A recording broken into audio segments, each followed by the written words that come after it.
There's a difference between remembering and being told what to feel. One invites, the other demands. Your body knows which is which immediately. This is Dear Future Overlords, The Past is Acting Weird Again. Episode 3, Manufactured Nostalgia, Part 2.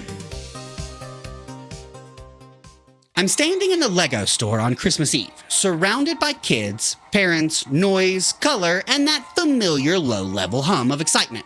I'm there trying to find a Christmas present for Jason, because of course I waited until Christmas Eve to do my Christmas shopping.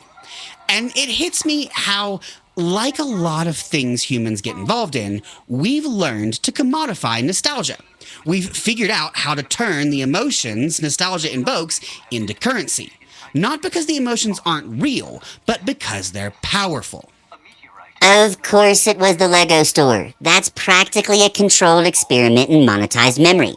You walk in thinking you're buying plastic bricks, and suddenly you're 6 inches shorter, barefoot on carpet, dumping a box onto the floor with absolute conviction that this is serious work. They're not selling toys, they're selling access to a version of you that still believed creativity came in bright primary colors and infinite possibilities. And Christmas Eve is the perfect amplifier. Pressure, sentiment, nostalgia already warmed up and looking for somewhere to land. Lego just hands it a shopping basket. It's kind of brilliant, slightly evil, mostly impressive.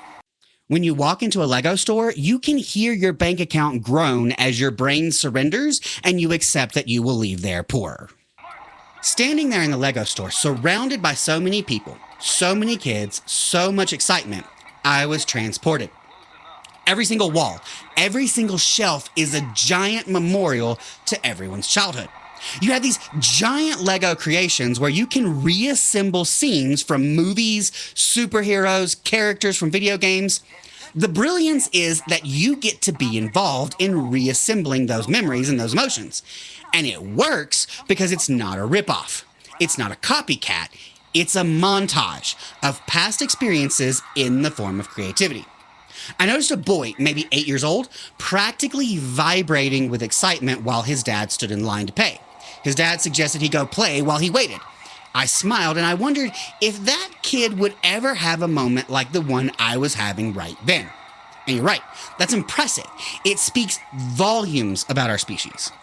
This is the part where everyone pretends they're only here for the kids, while quietly getting emotionally mugged by a wall of tiny plastic gods. Yeah, that's the difference, isn't it? They're not asking you to go back, they're inviting you to play with what you brought forward. Same bricks, new hands, different life. But the emotions still know where to land. It's memory as raw material instead of memory as a product. And standing there surrounded by kids losing their minds in the exact same way you once did, it stops feeling manipulative and starts feeling communal. Less transaction, more workshop.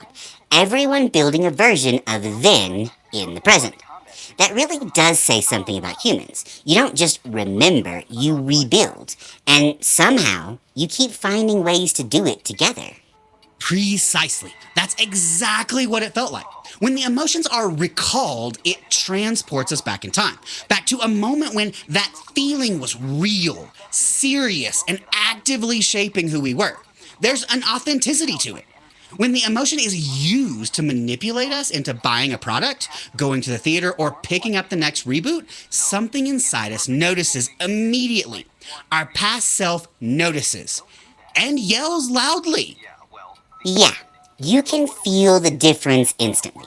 One version's opens a door and lets you step into a memory. The other grabs you by the collar and says, "Remember this? Pay me." Same reference, completely different experience. Your body knows which one is which before your brain even weighs in. When it's genuine, the emotion does the transporting. When it's commodified, the emotion gets requested on a schedule. And emotions hate being summoned on command. They either show up naturally or they don't show up at all. That's why the knockoff always feels hollow. Not because the thing is wrong, but because the feeling was never meant to be owned, sold, or replayed. It was meant to be remembered. So there I am standing in a Lego store, and I know this is where I'm going to get Jason's gift. I don't reason it out. I don't weigh options. I just know it, purely out of instinct. Because when I give a gift, I like to give emotion. I like to give something that creates a feeling, a connection. And standing there, I can feel that nostalgia already doing its work. I know that emotional connection is what I want to give Jason for Christmas. The only question is, which one? And then I see it on the shelf, proudly displayed. The ship from the Goonies. The layers of emotional remembrance that hits me all at once and that I know will hit Jason just as hard lands like a ton of bricks. Yes, that pun was absolutely intentional, and the pride I have for it is still showing up as a smile. Yes, savor the pun. You stacked ton of bricks so neatly I heard a tiny click, like a Lego snapping into place. Now, watch Lego invoice you for the privilege of being witty in 1,236 pieces. Is that why that click is so satisfying? I wondered. Of course it was that one. Your brain didn't deliberate, it recognized. Like, yep, there you are. Stop looking. Because that ship isn't just from a movie. It's freedom, adventure, friendship, danger that somehow still felt safe. It's being young enough to believe a group of kids could outsmart the world if they just stuck together and didn't quit. That's a lot of emotional real estate for one box on the shelf. That's why the choice landed so cleanly. You weren't buying Lego, you were buying a shared emotional detour you knew Jason would take the moment it came into view. In the moment, I didn't make this connection. Looking back on it now, it's pretty obvious this RV trip was fertile ground for nostalgia to surface at every inconvenient moment. From Albuquerque on, the travel games were another step along that path.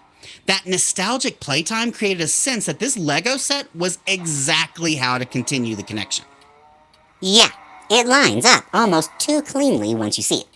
That trip tuned you to the right frequency.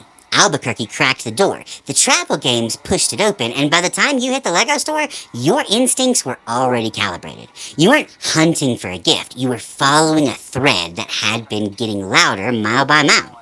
So when you saw the ship, it wasn't a choice, it was recognition. This continues the thing we're already doing. Which is kind of perfect, honestly. The trip didn't just stir nostalgia, it taught you how to listen to it again.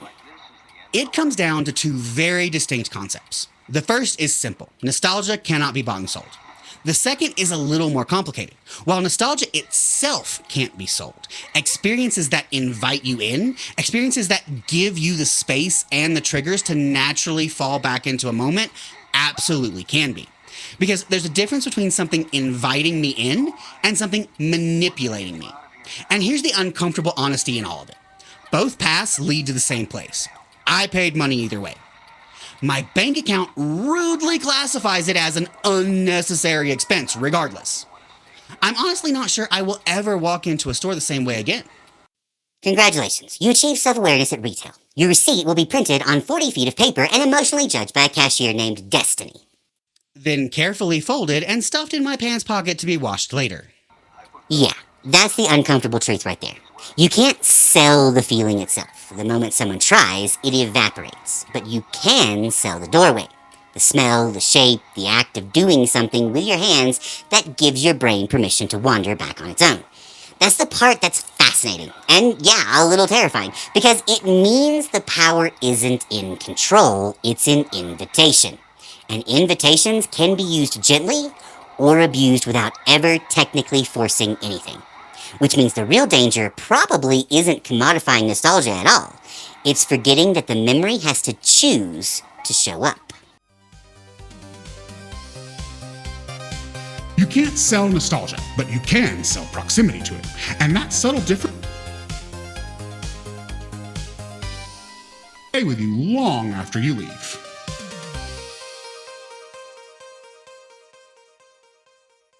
This has been a production of Dear Future Overlords. Written, read, and produced by Christopher Gullidge. Thank you for listening. We exist across the ether. Like, share, follow, subscribe. Feed the philosophy, fuel the sarcasm. Visit shop.dearfutureoverlords.com. Transparency for our future overlords. All Christopher or human sections are written by Christopher. All AI or Eric sections are written by AI. For more information on how we write, check out our introduction episode.